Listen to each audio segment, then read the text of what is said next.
تھوڑی سی گفتگو نکاح اور بچوں کی تربیت کے حوالے سے میں آج کروں گا۔ نکاح شادی ایک ایسا عمل ہے جو جب سے انسانوں کا وجود اس دنیا میں ہوا ہے تب سے یہ سلسلہ آج تک چلا جا رہا ہے۔ آدم علیہ السلام نے سب سے پہلے نکاح فرمایا، پھر ان کے بچے پیدا ہوئے اور اس سے نسل بنی آدم آگے بڑھتی ہوئی چلی گئی، اور آج 7.5 ارب انسان دنیا میں زمین پر موجود ہیں۔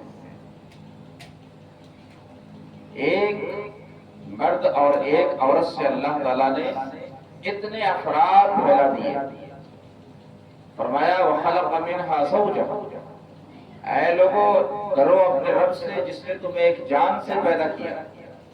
وہ جان کیا ہے؟ آدم علیہ السلام۔ مِن نَفْسٍ وَاحِدَةٍ وَخَلَقَ مِنْهَا زَوْجَهَا، اور اس جان سے پھر اس کا جوڑا بنایا،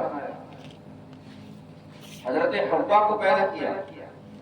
حوا حی سے بنائی گئی، اس وجہ سے ان کو حوا کہا جاتا ہے۔ حی کا معنی ہوتا ہے زندہ۔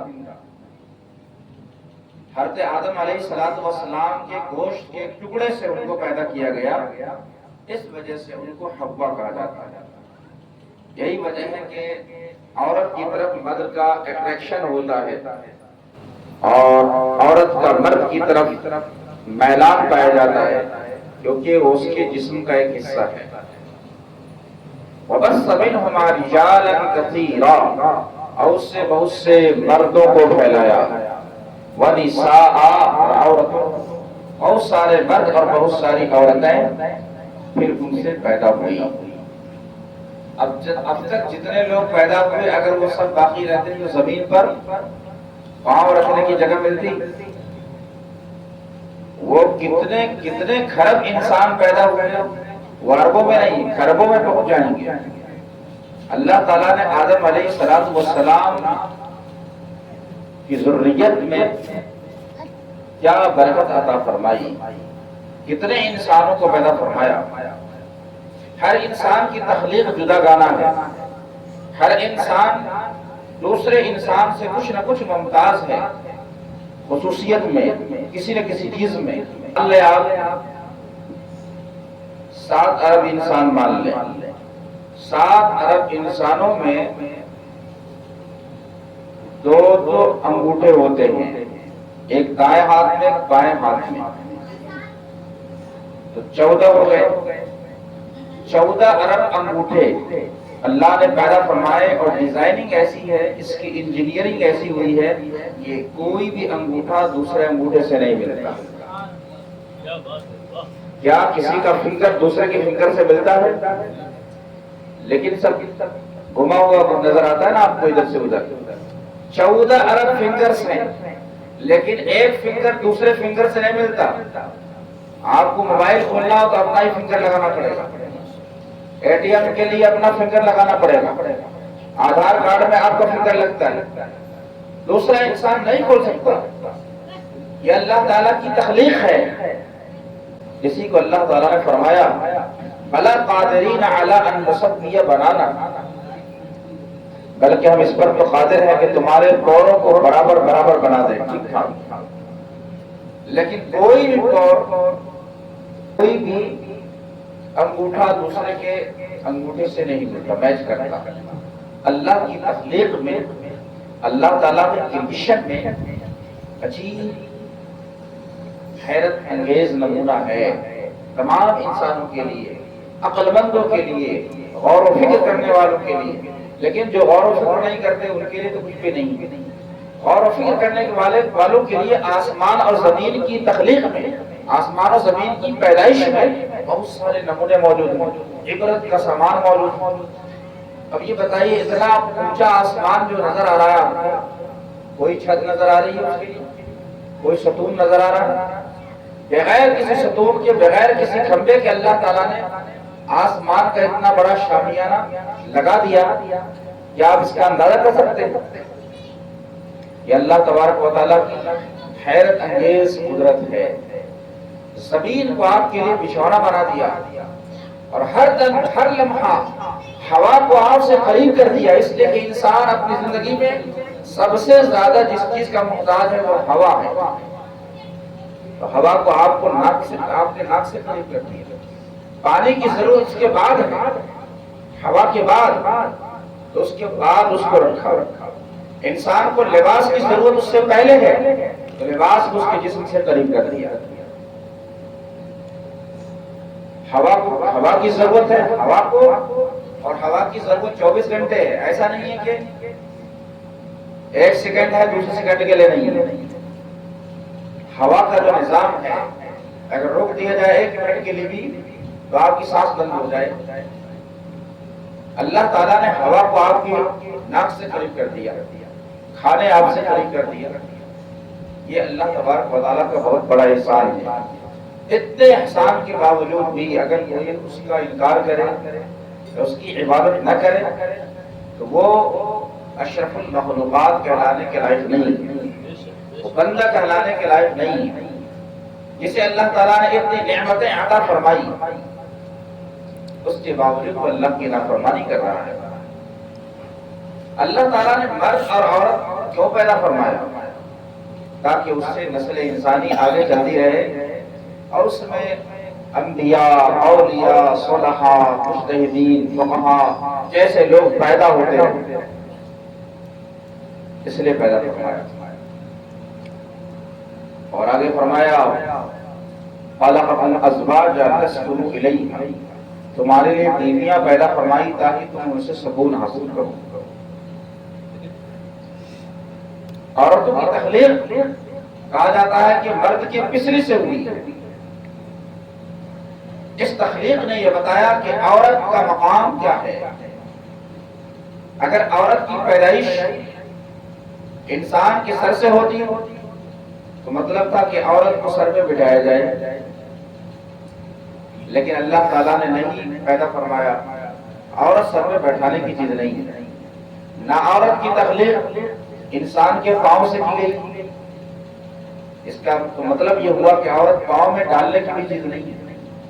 عورت کی تخلیق جو ہوئی ہے وہ انسان کی پسلی سے ہوئی ہے، وہ پہلو سے ہوئی ہے، اس مطلب عورتوں کو پہلو میں رکھنے کی چیز ہے، اس سے سکون حاصل کیا جائے، یہ ہے۔ قرآن نے اس کے مطلب کو اور مقصد کو خود بیان فرما دیا۔ دوسرے مقام پہ ارشاد فرمایا هُنَّ لِبَاسٌ لَكُمْ وَأَنْتُمْ لِبَاسٌ لَهُنَّ، عورتیں مردوں کا لباس ہیں اور مرد عورتوں کا لباس ہے۔ لباس کا کام کیا ہوتا ہے؟ لباس کا کام ہوتا ہے انسان کی سب سے پہلے ستر پوشی کرے، انسان کو چھپائے، ستر کو چھپائے۔ دوسرا کام ہوتا ہے کہ وہ سرد گرم ہواؤں سے، چیزوں سے اس کو محفوظ رکھے، موسمی تغیرات سے محفوظ رکھے۔ تیسرا کام یہ ہوتا ہے کہ لباس زینت کا بھی کام دے۔ تو یہ تمام چیزیں عورتوں کے اندر پائی جاتی ہیں مرد کے لیے، اور مرد کے اندر عورتوں کے لیے۔ مرد عورتوں کا لباس ہے اور عورت مرد کا لباس ہے۔ اس کا مطلب یہ ہے کہ عورتیں مرد کے رازوں کی حفاظت کریں، مرد کے عیوب کی پردہ پوشی کرے، مرد کے عیبوں کو چھپائے۔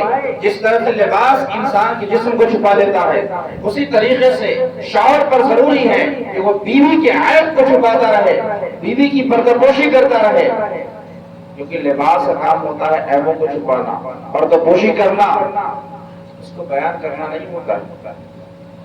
لباس پر کوئی داغ دھبا لگ جائے تو آپ لباس کو لیں، بلکہ اس لباس کے داغ اور دھبا کو آپ صاف کر دیتے ہیں۔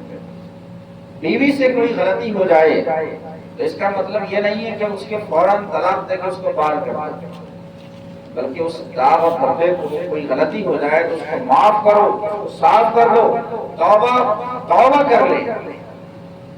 اسی طرح مرد سے غلطی ہو جائے تو مرد اپنے گناہوں سے توبہ کرے۔ لباس کا مطلب یہ ہے،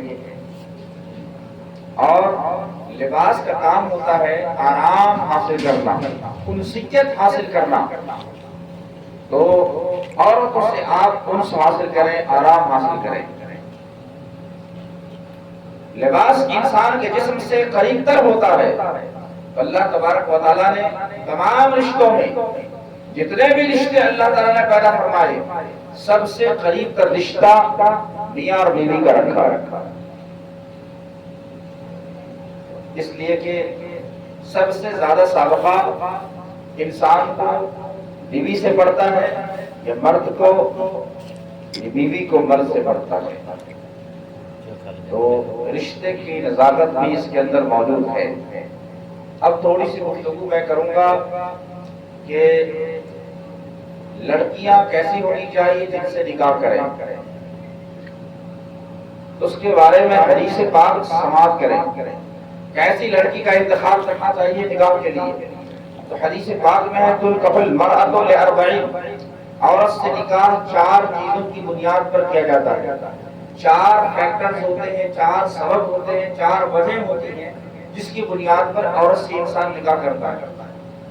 لجمالہا ولحسنہا ولجمالہا، یعنی حسن اور جمال کی بنیاد پر ایک وجہ۔ دوسری وجہ ولمالہا، عورت کی مالداری کی وجہ سے۔ تیسری وجہ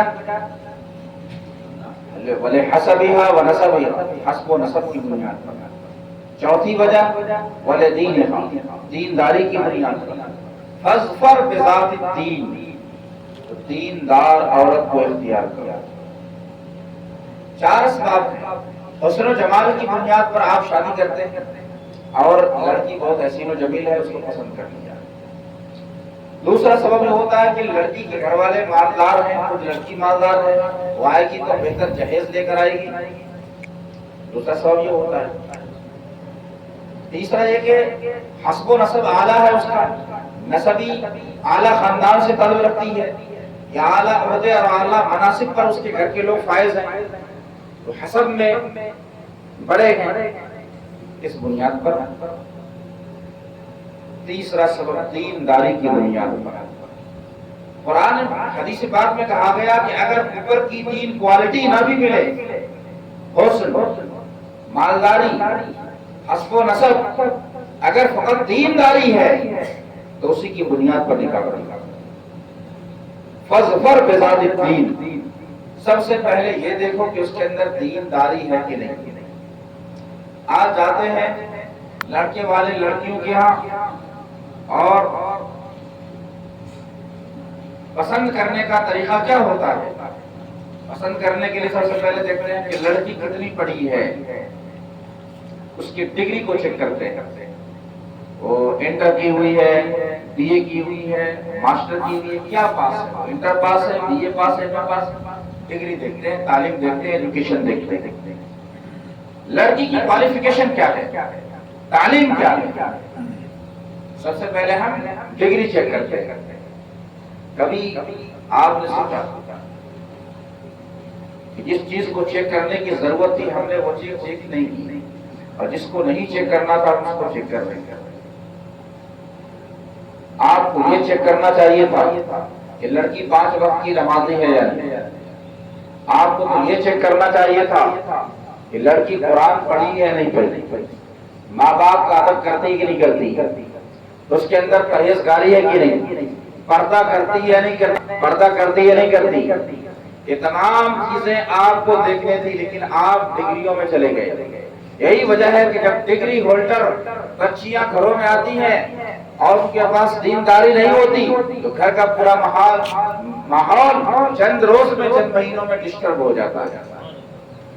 اگر لڑکی دیندار آتی، قرآن پڑھنے والی آتی، ماں باپ کی خدمت کرنے والی آتی، پردہ کرنے والی آتی، نماز کی پابند آتی، تو آپ کے گھر کا پورا نظام چینج ہو جاتا، آنے والا بچہ اسی ماحول میں پرورش پاتا۔